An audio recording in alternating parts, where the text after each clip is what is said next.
Have you ever been reading scripture and a phrase just jumps out and catches you? That happened to me as I was looking at this chapter out of Exodus this past week. This little phrase, this fellow Moses. I mean, think about that. It's as if they didn't know who Moses was. This is Moses, the most famous of all. Moses, who was raised in Egypt in the Pharaoh's house, and all the people who knew who he was.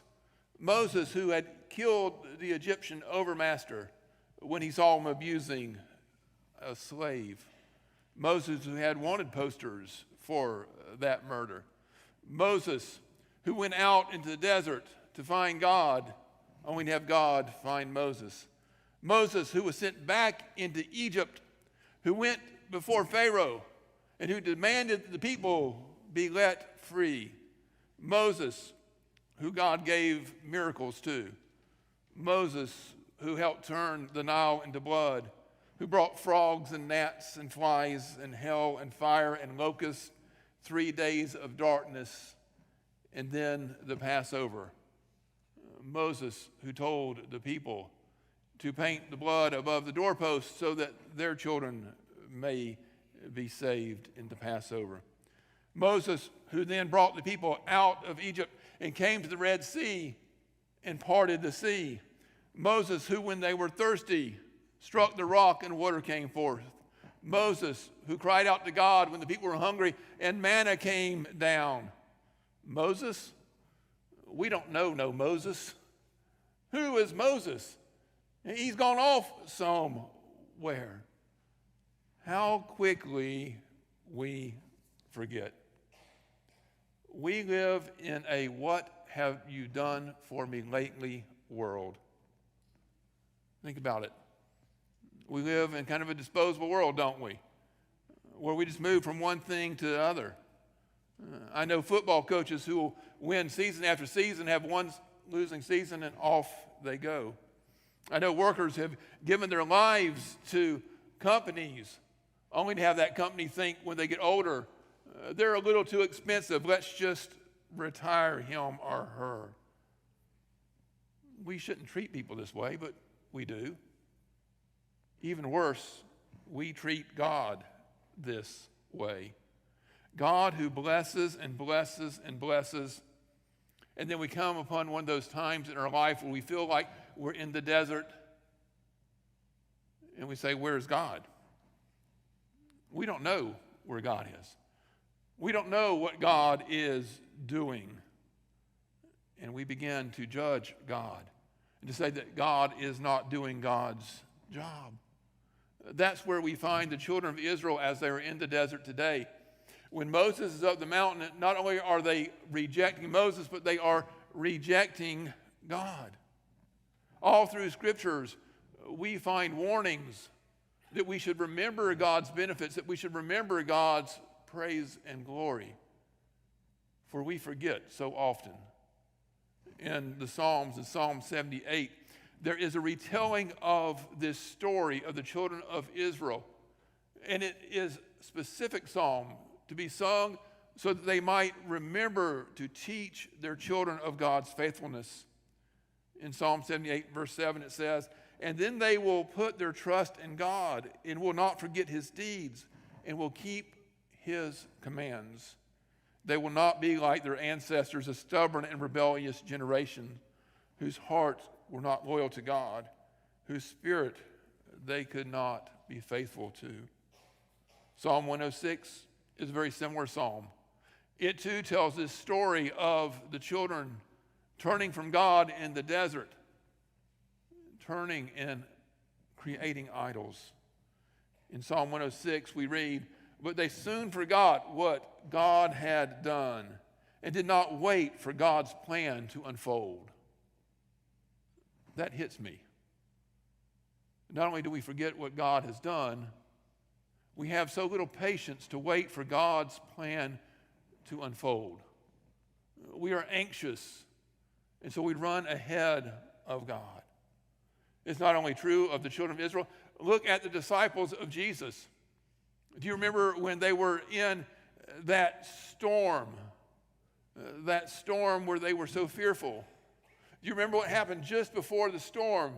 Jesus had fed over 5,000 people, and they had taken up leftovers. And they had 12 baskets of bread, one for each disciple. I've always wondered if in that storm, if they weren't sitting there holding those baskets of bread, the miracle's right in their lap, and yet they get anxious and they forget. They forgot Jesus' teachings then, and we forget them today as well. Studies show that when we go off to continuing education events, we forget about 90% of what we learned there. You think that might be true? I think it is. We go off and we want to learn something new, and we want to find new ways of doing stuff, and we come back and we get so busy in life, we forget these new lessons. Sociologists tell us, however, that if those experiences have more meaning to us, they will stick with us longer.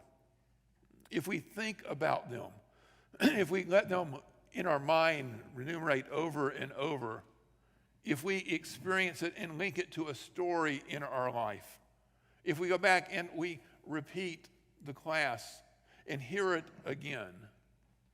Why do we have Bible study each and every Sunday here at church? Why do we come together and worship each Sunday? We've done this before, right? You ever feel like we're doing the same thing over and over? We kind of are. Because we need it. We need to be reminded because we forget. And when we forget God's presence and we forget God's blessings, it makes rooms for other gods in our lives. We create these idols. You know, the pastor, now, we've never in our life created a golden idol. No, we don't make calves and worship them. We're much too sophisticated. We create idols in other ways. Why did they want Aaron to create this idol? Because God seemed far away. They wanted something that they could worship right there, something that they actually could control. John Calvin famously said, "The heart is a veritable factory of idols."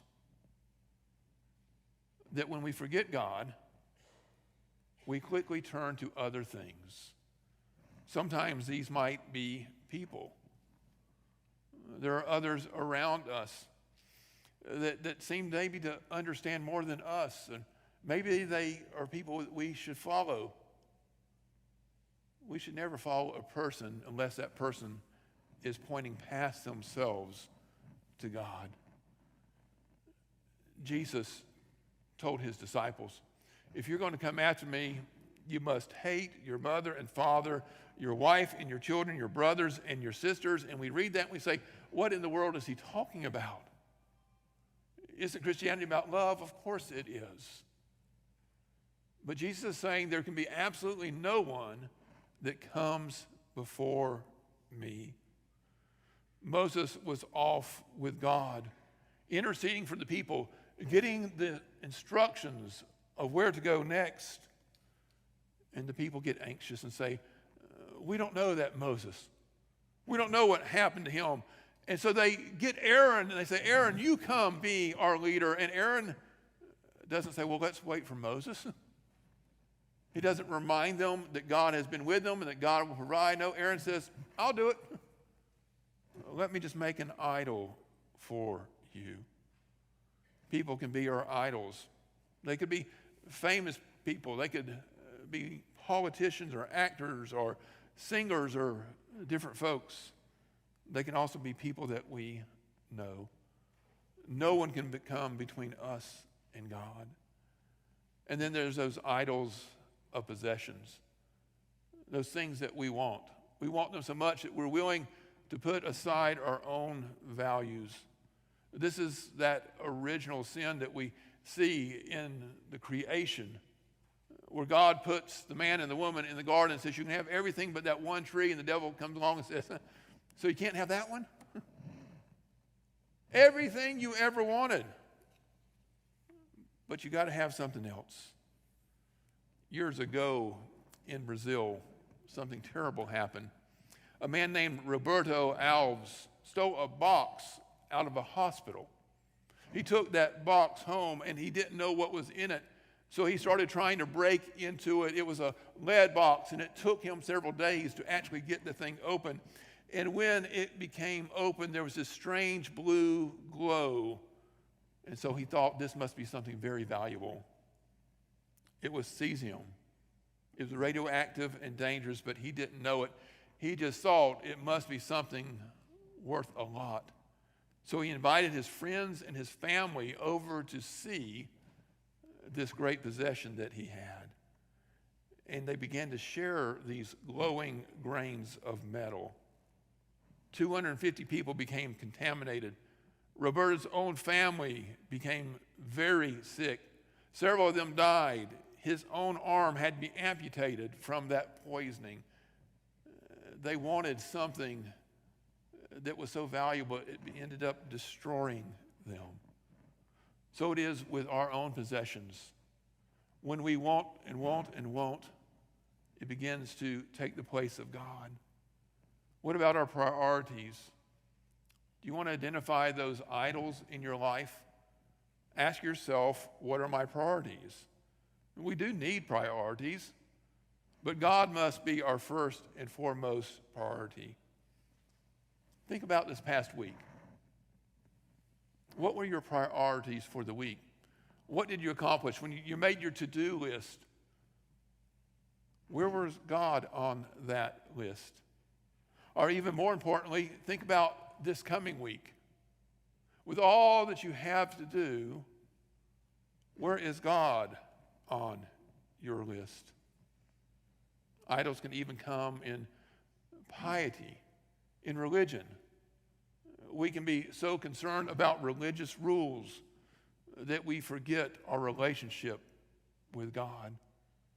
That's what the children of Israel did. They simply replaced God with a different religion, a golden calf religion. In Jesus' day, the Pharisees paid so much attention to rules that Jesus got so upset with them and told them that they were like whitewashed tombs, that they were dead inside, that they obeyed the minutest rule but forgot to love others. Karl Barth talked about a recurring dream that he had. Barth, of course, is one of the most famous theologians. In this dream, Barth says that he came up to the gates of heaven. And as he was coming up, he was pulling a little red wagon. And in that little red wagon were all of the books that he had written about God. It was quite a lot. He was a prolific writer. Everyone said he was the greatest theologian of the day. He says, as he came up to heaven with this little red wagon filled with his books, he heard the angels laughing. And he said that he soon realized his dream was telling him that all of his knowledge was still child's play compared to God's greatness. God is always bigger than anything. Whatever we try to contain God in, God will be bigger than it. We need to look for the true God.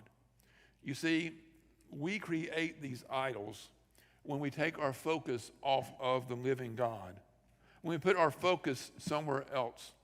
The children of Israel in the desert, they are filled with fear. They were hungry, they were thirsty. The sun was blazing in the day and it was freezing at night. There was illness, there was injury. They were in this desert time and they were worried and they were anxious. Does that sound a lot like our days? We're in the middle of this pandemic still. I hope not in the middle. I hope towards the end. But it feels like it will go on forever. Where is this God of ours? And so in our anxiety, we are like the children of Israel who say, create for us something we can see, something we can control, something we can worship. The people forgot God. They forgot about Moses, but Moses did not forget about the people. In this story, we hear God's anger burning. And Moses does something amazing. Moses fights for his people. Did you hear the change in the way that God talked about God's people? When God sees this idolatry, God says to Moses, your people that you brought out of Egypt. God had been saying before, my people. Kind of like when your child gets in trouble and it's your son that you need to go talk to, or your daughter when it's really both of yours. And God gets angry at God's people.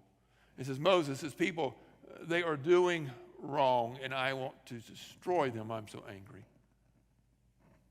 And Moses helps God change God's mind. Isn't that amazing? Moses says, don't do it. Remember your love for this people. Remember that you brought us out of Egypt. What would it be like for the Egyptians to see your people destroyed? And they will say, God just brought them out here to destroy them. There is something bigger going on here than just this one act of idolatry. And Moses refocuses on this mission. Now, I don't like it that God gets angry, but Scripture shows us that God does. Because God is angry enough to care. If God didn't get angry, that would mean that God just doesn't care about anything. God got angry because God's people had made an idol. They'd had an affair, basically. He was angry because God's people had rejected God. Despite God's blessings upon them over and over, he was angry because they could not stay focused on this journey and this destination of this promised land that was out before them. And God wanted something more from this people. And so God told Moses, go back down there and straighten it out. It takes focus to make it through a desert. It takes focus to make it through everyday life. God is present with us, but we forget. We need to wait for God's plans to unfold. We need to focus like a laser on what it is that God would have us to do and to be. Some years ago, my friend Jewel Hubbard and I were looking up at the Brushy Mountains. When we were looking up there was a house. And Jewel said, do you know where that house is? And I said, no, I've always wondered where that house is because I lived up on the Brushy Mountains. And I said, I've driven up and down the road and I've looked up and down other roads and I can't find the driveway. I can't find the house. He said, I've looked for that house as well. He said, but you can see it from down here. And I said, yeah, you can. He said, I wonder if we could find that house if we hiked up to it. I wasn't quite sure about this because we were at the bottom of this great hill. And I wasn't sure how we'd find our way because I knew that there were hills and ravines, there were streams. And Jewel reminded me that we were both scout masters and that we had taught the boys something called orienteering. He said, Nelson, I bet if we took a compass reading of where that house is and we stayed on that reading, we could find the house. Now, it was difficult. We took our compass reading and we began to get into the woods and we couldn't see the house anymore. And the way we would do this is I would walk ahead until Jewel couldn't see me more and he'd tell me left or right so that I was on that heading. And then he'd come catch up to me and I would take the compass and he would go and I'd tell him left or right and we'd go. Sometimes we'd come upon objects that were too big and we'd have to do a 90 degrees and then walk and then do a 90 degrees back, but we always came back to that same compass heading. About 3.5 hours later, we made our way out of the woods and into a clearing. Sure enough, there was that big house. The folks were there kind of looked at us like, who are these guys walking out of the woods? Well, they were actually having a barbecue, and they said, well, come on up and eat with us. It was an interesting day. And we got to know some new friends. We explained to them that we'd been looking at their house. We couldn't figure out how to get to it off of the road. And they said, well, just go down the driveway and you'll see where it comes into Brushy Mountain Road. And we walked down a long driveway and called for some friends to come pick us up. It was actually there. But what we had to do was stay on the compass heading. We would have never found it if we just wandered through the woods on our own. As these children of Israel are going through this desert, they let themselves get distracted and worried. What is it we are to be about as a church? We have a mission statement: to know and love Jesus Christ and to make Christ known. That mission statement doesn't change just because of our situation. It doesn't change because of COVID. It doesn't change because of political consideration. It doesn't change when things are good or bad in our life. It is what we are called to do and what we are called to be as a people. We are called to remember God and God's great love to us through Jesus Christ, and to make that known here in our community and beyond into our world. When we take our eyes off of God, terrible things can happen. When we focus on God and God's leadership, God will help us find our way. There is a promised land, and we are on the journey.